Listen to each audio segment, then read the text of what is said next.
I am a servant of the secret fire, wielder of the flame of Arnor. The dark fire will not avail you. Flame of Udun, go back to the shadow. You shall not pass!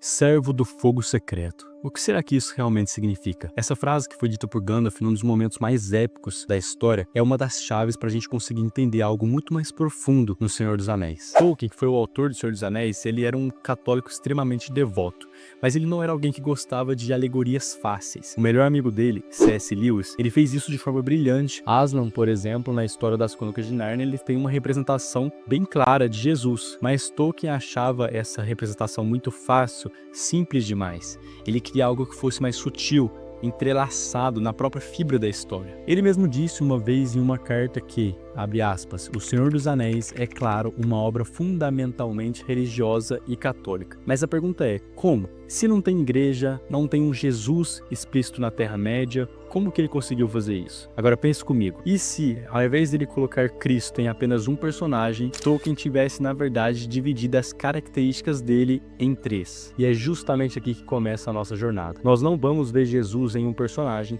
mas sim na união de três heróis, que juntos formam um espelho do que a teologia cristã chama de tríplice ofício de Cristo, o ofício de sacerdote, profeta e rei. Vamos encontrar Jesus no sacrifício do sacerdote Frodo, na sabedoria do profeta Gandalf e na jornada do rei Aragorn. Primeiro vamos falar de Frodo. O sacerdote no Antigo Testamento, ele era aquele que oferecia sacrifício a Deus pelo pecado do povo. A sua vida era sobre interceder e se sacrificar. E a história de Frodo é inteiramente sobre sacrifício. Ele abre mão do conforto, da paz do condado, do seu jardim do Éden em particular, para iniciar uma jornada de dor, medo e sofrimento. Qual o objetivo? Para salvar todos os outros. Tem uma frase que o Frodo fala para o Sam que resume tudo isso. Ele diz: My dear Sam, you cannot always be torn in two. You will have to be one and whole for many years. You have so much to enjoy, and to be, and to do. Your part in the story will go on.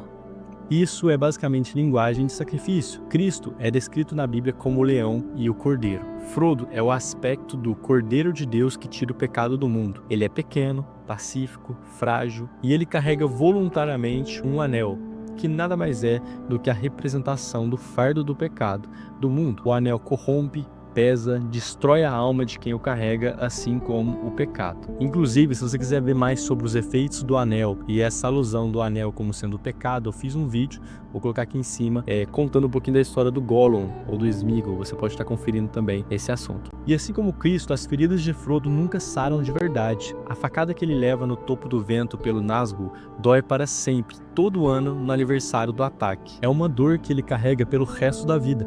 É uma marca física do seu sacrifício, assim como as chagas de Cristo. É interessante que mesmo depois de ressuscitar, Jesus ainda carrega consigo as cicatrizes. E a jornada de morte e ressurreição do Frodo, ela acontece duas vezes de forma simbólica. A primeira cena é ele no covil da aranha Laracna, e ele é picado, ele é paralisado, é enrolado ali em teias que parecem uma mortalha. Para todos os efeitos, claramente ali parece que ele tá morto. Sam encontra ele e pensa que ele realmente se foi. Chega a ver o batimento cardíaco dele e ele morreu. É uma imagem clara do sepultamento. A segunda cena, ela é mais poderosa. É quando ele entra em Mordor. Mordor é praticamente o inferno da Terra-média. Ela é a representação do domínio total do mal. Frodo, ele desce até o coração das trevas, até a montanha da perdição, para destruir o pecado, que é o anel. E isso espelha diretamente o que o credo dos apóstolos chama de a descida de Cristo à mansão dos mortos. Ele desceu ao inferno e de lá ele emergiu vitorioso. Frodo, ele também sai de Mordor vitorioso. E no final, assim como Cristo ascendeu aos céus, Frodo também não tem uma morte comum na Terra-média. No final da história, nós vemos ele partindo para o Porto Cinzento, que é um lugar de paz, é uma espécie de paraíso, onde ele não vai morrer. E ele ascende completando ali o seu sacrifício. Ele foi o sacerdote e ele também foi o próprio sacrifício. I wish the ring had never come to me. So do all who live to see such times, but that is not for them to decide. All we have to decide is what to do with the time that is given to us. There are other forces at work in this world, Frodo, besides the will of evil. Ok, se Frodo é o cordeiro, Gandalf é o profeta. O papel do profeta é ser a voz de Deus, ter o conhecimento, a sabedoria e guiar o povo. E quem faz isso melhor do que Gandalf? Ele conhece as histórias antigas, ele entende os mistérios do mundo, ele tem visões do futuro, ele é a consciência e o guia da Sociedade do Anel. E assim como Jesus, ele opera milagres. A gente chama de magia, mas num mundo como a Terra-média, magia e milagres são praticamente a mesma coisa. E preste atenção nisso, Gandalf ele não é só um mago qualquer. Ele e os outros magos foram enviados à Terra-média por um poder superior, os Valar, com uma missão específica, que é ajudar os povos livres a lutar contra o mal. Assim como Jesus foi enviado pelo Pai com uma missão. Mas o paralelo mais incrível é a morte e a ressurreição dele. Inclusive, para mim, é a mais clara de todas. Ele enfrenta o Balrog, uma criatura das profundezas, o demônio de fogo e de sombra, que é uma das cenas mais incríveis e impactantes do Senhor dos Anéis, uma das minhas preferidas. E ele se sacrifica pela sociedade e morre literalmente. E depois de uma batalha nas profundezas da terra e também lá no pico das montanhas, ele é enviado de volta. Ele ressuscita, não mais como Gandalf o cinzento, mas como Gandalf o branco. Mais poderoso, mais sábio e com uma nova autoridade. E lembra daquela frase do começo? Servo do fogo secreto. Nos escritos de Tolkien, o fogo secreto, ou a chama imperecível, é a referência mais próxima que ele faz é a centelha criadora de Deus. Então, ali na ponte, Gandalf não está se apresentando apenas como um mago, mas como um agente do poder divino. E é de fato impressionante. Ah, e tem mais. No abismo de Helm, quando tudo parece perdido, Gandalf ele promete a Aragorn: Look to my coming, at first light on the 5th day.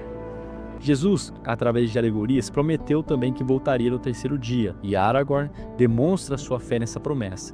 Ele aposta tudo na volta do Gandalf, e no 5º dia, ao nascer do sol, Gandalf retorna com a salvação. Fé, promessa, retorno e salvação. Isso é familiar para você? A day may come when the courage of men fails, when we forsake our friends and break all bonds of fellowship.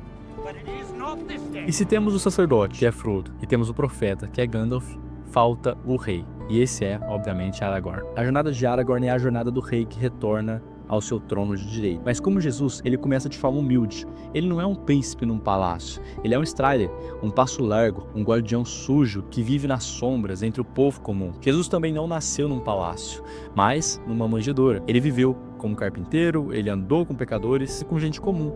E a linhagem é tudo. A reivindicação de Aragorn ao trono de Gondor só é legítima porque ele é da linhagem de Isildur, assim como a Bíblia faz questão de registrar a genealogia de Jesus, mostrando que ele também veio da linhagem real do rei Davi. E quando Aragorn finalmente se torna rei, ele não se torna um rei tirano, ele se torna um rei servo. Para mim, essa é uma das cenas mais lindas do cinema. No auge da glória, recém-coroado, com todos os povos da Terra-média se curvando para Aragorn, ele olha para os 4 pequenos hobbits e diz: My friends, you bow to no one. E o rei de Gondor que se curva para os menores de todos. Gente, como não se lembrar de Jesus, o rei dos reis, se ajoelhando para lavar os pés dos discípulos? É praticamente a mesma imagem. É a imagem do rei que serve, do poder que se humilha em amor. Mas enquanto a morte e a ressurreição de Aragorn? Olha, ela acontece quando ele precisa provar que ele é o verdadeiro rei. Ele toma a senda dos mortos. Ele desce a um lugar de escuridão e terror, um inferno pessoal. E lá, pela linhagem, ele demonstra o poder que ele tem sobre a morte, né? Ele começa a comandar o exército dos mortos. Ele entra lá como um herdeiro, mas ele sai de lá como o senhor da morte, um conquistador. E é mais um eco dessa descida de Cristo ao inferno, a moção dos mortos e a vitória sobre a morte. E se Frodo era o cordeiro, Aragorn é claramente o leão de Judá, o rei guerreiro que lidera o exército do seu povo na batalha final contra as forças de Sauron. Assim como Cristo é descrito no Apocalipse, liderando os exércitos celestiais na batalha final contra o mal. Frodo, o sacerdote, Gandalf, o profeta e Aragorn, o rei. Nenhum deles é Jesus, mas os 3, juntos, na missão da Sociedade do Anel, eles pintam esse retrato completo dele.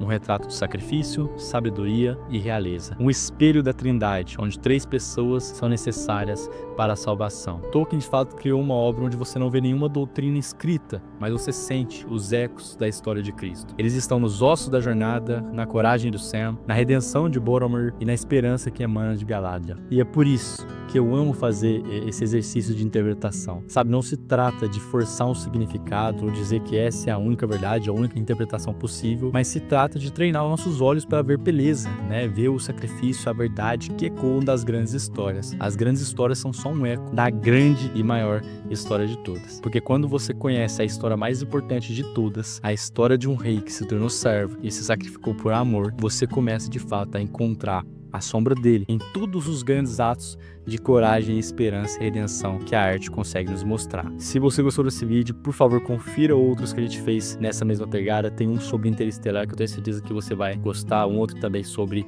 A Chegada, enfim. Mas eu quero saber também qual que foi a sua interpretação do Senhor dos Anéis, se você já tinha pensado nesses paralelos, se tem mais coisas que eu não citei aqui, comenta aqui embaixo, eu quero muito saber a sua opinião e trocar essa ideia com vocês. Vamos criar essa comunidade aqui embaixo. E como eu disse, se você gostou, por favor, deixa o like, se inscreve no canal, não perca os próximos vídeos. Acompanhe os que a gente já postou aqui também, porque tem muito mais para falar ainda sobre Sauron, sobre a queda de Númenor e várias outras histórias que, se vocês quiserem, eu posso estar postando por aqui. Beleza? Compartilha esse vídeo com aquele seu amigo que também gosta da Terra-média, que também gosta do cristianismo, enfim, se ele não conhece também, para ver o que ele pensa. Na descrição eu vou deixar também alguns links e referências que eu usei para desenvolver esse conteúdo. Obrigado por assistir até aqui, até a próxima e fui!